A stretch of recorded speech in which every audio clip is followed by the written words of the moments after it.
안녕하세요. 하이제이입니다. 취미 질문, 수월할 것 같으면서도 막상 답변하려면 만만하지 않은 질문이죠. 지원자의 성향이나 일상, 가치관을 파악하기 위한 질문이죠. 잘 대답한다고 합격도 아니고 잘못 대답한다고 해서 불합격도 아니다 라고 여러분들 생각하시기 때문에 빨리 해결하고 싶어 하시는데 막상 너무 흔한 답변은 조심스러워서 결국 다시 생각하게 되는 질문인 것 같아요.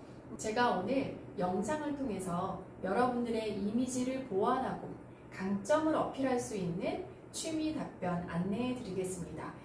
면접 질문에서요, 중요도에 대한 판단은 면접관님이 하시게 하고요. 우리는 어떠한 사소한 질문이라도 나에게 유리한 방향으로 이끌어서 합격하고 만다 라는 생각하셨으면 좋겠어요. 여러분들의 이런 긍정적이고 또 열정적인 마인드는 면접장에서 태도와 답변에도 표현이 되기 때문입니다. 오늘 제가 아까 말씀드렸듯이 취미 답변을 통해서 우리가 꼭 이루어내야 되는 미션 2가지 그리고 주의해야 할 점 5가지 안내해 드릴게요. 저는 우리 학생들의 취미 답변을 도와줄 때요, 이력서도 보고 자소서도 꼼꼼히 읽습니다.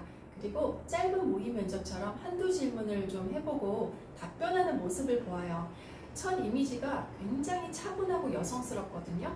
근데 질문을 시켰더니 답변하는 이미지는 더 다운돼요. 완전 차분해요. 그런 지원자의 이력을 좀 보면 대외 활동도 많이 없다. 그리고 졸업을 했는데 근무한 곳에서 여러 사람을 협력하는 일이 아니고요. 나만의 그런 능력치를 발휘하면서 발전을 했던 그런 케이스라면 취미 활동으로 많은 사람들과 함께 에너지 있게 하는 모습이 그려지는 그런 취미를 좀 추천을 해줍니다. 테니스 동호회를 한다거나 아니면 등산 동호회를 나간다거나 이렇게 해서 같이 좀 식사도 하고 소통도 하면서 함께 어우러지는 모습이 그려지는 그런 취미를 좀 추천을 해주고요. 반대의 캐릭터예요. 너무나 사랑스럽게 잘 웃고요. 귀여워요. 그런데 어떠한 좀 질문을 해보니까 목소리도 좀 다소 애기 같고요.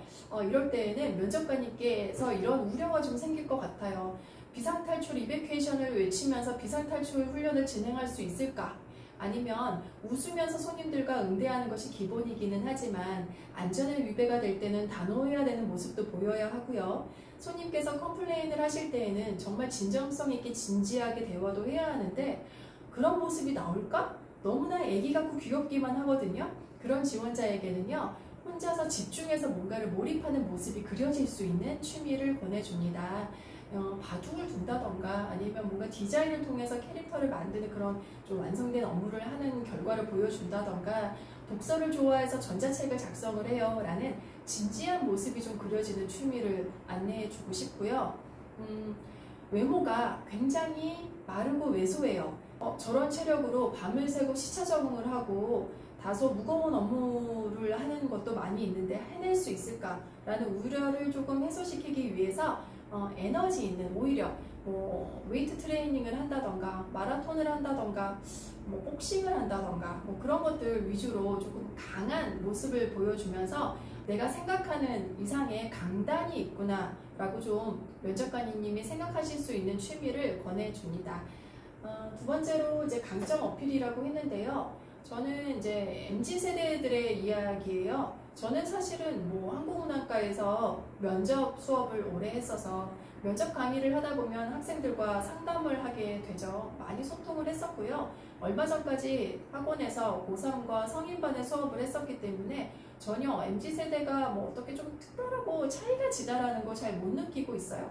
워낙 학생들과 소통을 잘하기 때문인지는 모르겠지만 그런데 저희 항공사 선후배님들을 만나거나 강의하는 팀의 선후배님들을 만나면은 그렇게 MZ세대에 대한 이야기를 많이 하십니다. 요즘 새로운 신입이 들어온다면 우리가 아침 뷔페를 먹자고 해도 민폐이겠지, 밥을 사줘도 싫어하겠지, 이런 우려 섞인 이야기들을 많이 하십니다. 워낙에 이 승무원이라는 업무가 협력이 좀 중요한 업무이기도 하죠. 그래서 이러한 우려를 해소시켜 줄 수 있는 취미를 먼저 이야기하는 것도 좋을 것 같아요.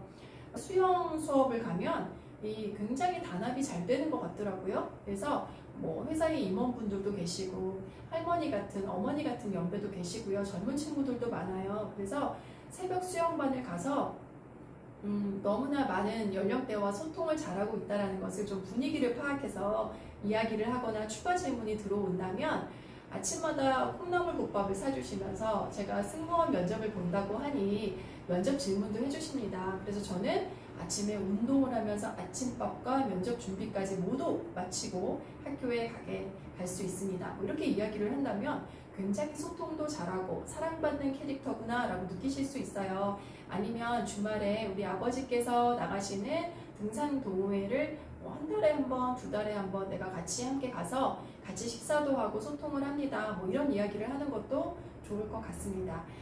이번에는 주의해야 할 5가지를 좀 알아볼게요. 억지스러운 답변 조심하라고 했는데요. 단답형도 좋지는 않지만 너무 조금 분위기 파악을 못하고 외워온 것을 끝까지 말해야 된다라는 그런 압박에 어떤 것을 배우고 성장해서 어떠한 승무원이 되겠습니다 라고 좀 이야기를 하는 거는 조금 조심하셨으면 좋겠어요. 조금 어려운 이야기지만요, 분위기를 좀 보셔가면서 문장을 조금 이어나가시고요, 추가 질문이 들어온다면 또 나의 긍정성을 잘 발휘할 수 있는 계기가 되겠죠. 경험을 바탕으로 답변하라고 하는 거는 제가 아까 어떤 나의 캐릭터를 보완하는 취미를 많이 안내해 준다고 했지만 사실은 경험을 바탕하지 않은 답변은 위험해요. 제가 책에서 본 내용인데요. 어떤 면접관님께서 주말에 마라톤을 할 생각만으로 월화수목금을 버티시는 분이라고 하셨어요. 그날도 너무 AI 같고 외운 답변만 하는 지루한 면접을 보고 계셨다고 하는데 어떤 왜소한 여자 지원자께서 취미가 마라톤이라고 이야기를 했대요.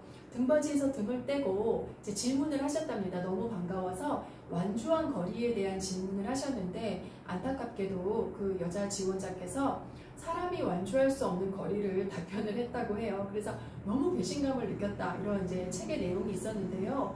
그때 뭔가 좀 소통이 되고 티키타카가 됐다면 호감도 상승에 정말 도움이 됐을 텐데 사실에 기반하지 않은 답변은 조금 위험합니다. 그래서 여러분들이 아직 경험해보지 못했다 그러면 시간이 있으니까 조금 적극적으로 경험을 해보시는 것도 좋을 것 같아요. 연령대를 고려한 답변이라고 했는데요. 제가 뭐 대인 면접을 가보면 쉬는 시간이나 점심시간에 이렇게 사담을 하거든요. 학과장님께서 아까 어떤 학생이 얘기했던 준말을 이해하셨나요? 저는 못 알아들었는데 옆 면접관님들 보면 다 아시는 것 같아서 제가 따로 질문을 못했어요. 이 자리에서 저만 꼰대여서 이해를 못한 거죠? 이렇게 좀 이야기하시는 경우가 꽤나 있어요. 그런데 회사에서의 임원분들은 학과장님보다 나이 연배가 더 높으실 거란 말이죠. 그렇기 때문에 제가 드리는 이야기는 굳이 임원분들이 이해하고 공감할 수 있는 취미를 이야기하라는 아니에요. 재미있는 요즘 세대들이 하는 취미들을 좀 이야기하되 부연 설명이 필요하면 꼭 다 아실 거라 생각하지 말고 좀 설명을 해주시면 좋을 것 같아요. 승무직에 고려한 취미 답변. 승무원에 많은 역할이 있는데요. 뭐 서비스, 뭐 안전, 어학, 기타 등등 많지만 자기관리 능력도 굉장히 중요해요. 아프지 말고 다치지 말고, 그게 어떻게 마음대로 되나요 하겠지만 노력하면 또 어느 정도 됩니다. 아파질 것 같으면 좀 알아서 쉬고 감기약도 먹었고요. 다칠 일은 잘 하지 않았던 것 같아요. 승무원들은 한 달에 한 번씩 내가 가고 싶은 노선, 그리고 한국에서 쉬고 싶은 오프를 신청하는 스케줄 리퀘스트가 있거든요. 어떠한 승무원이 가족과 함께 하와이 여행을 다녀와서 서울에서 중요한 날에 오프까지 맞춰놨는데 그 전에 또 스탠바이라는 근무가 있어요. 피치 못할 사정으로 비행을 못 가는 것을 대체해야 되는 스케줄인데요. 제가 아주 다이나믹한 취미를 즐기느라 팔다리를 기부스를 해가지고 저의 스케줄을 대체하시느라 그 하와이와 오프가 다 밀렸다라고 생각을 하면 너무나 민폐이고 죄송할 것 같아요. 그렇기 때문에 굳이 입사하기 전에 위험하게 다칠 수 있는 취미에 매니아가 돼 있다는 걸 스스로 좀 표현하는 취미는 조심하셔야 될 것 같습니다. 마지막으로 가치관에 대한 답변을 좀 해볼게요. 아까는 너무 길게 답변하지 마세요 했지만 단답형도 좀 주의하시고요. 내가 이 취미를 통해서 어떤 것을 좀 힐링을 하고 스트레스를 해소를 하고 어떠한 감사함을 느낀다 라는 그런 짧은 한 문장에도 여러분들의 가치관을 느끼실 수 있으세요. 사소하고 조금 영향력이 작아 보이는 질문이지만 꼭 끝까지 최선을 다해서 여러분들의 이미지를 보완하고 강점을 어필하시는데 성공을 하셨으면 좋겠습니다. 오늘 긴 영상 보시느라 수고 많으셨고요. 다음 시간에 또 만날게요. 감사합니다.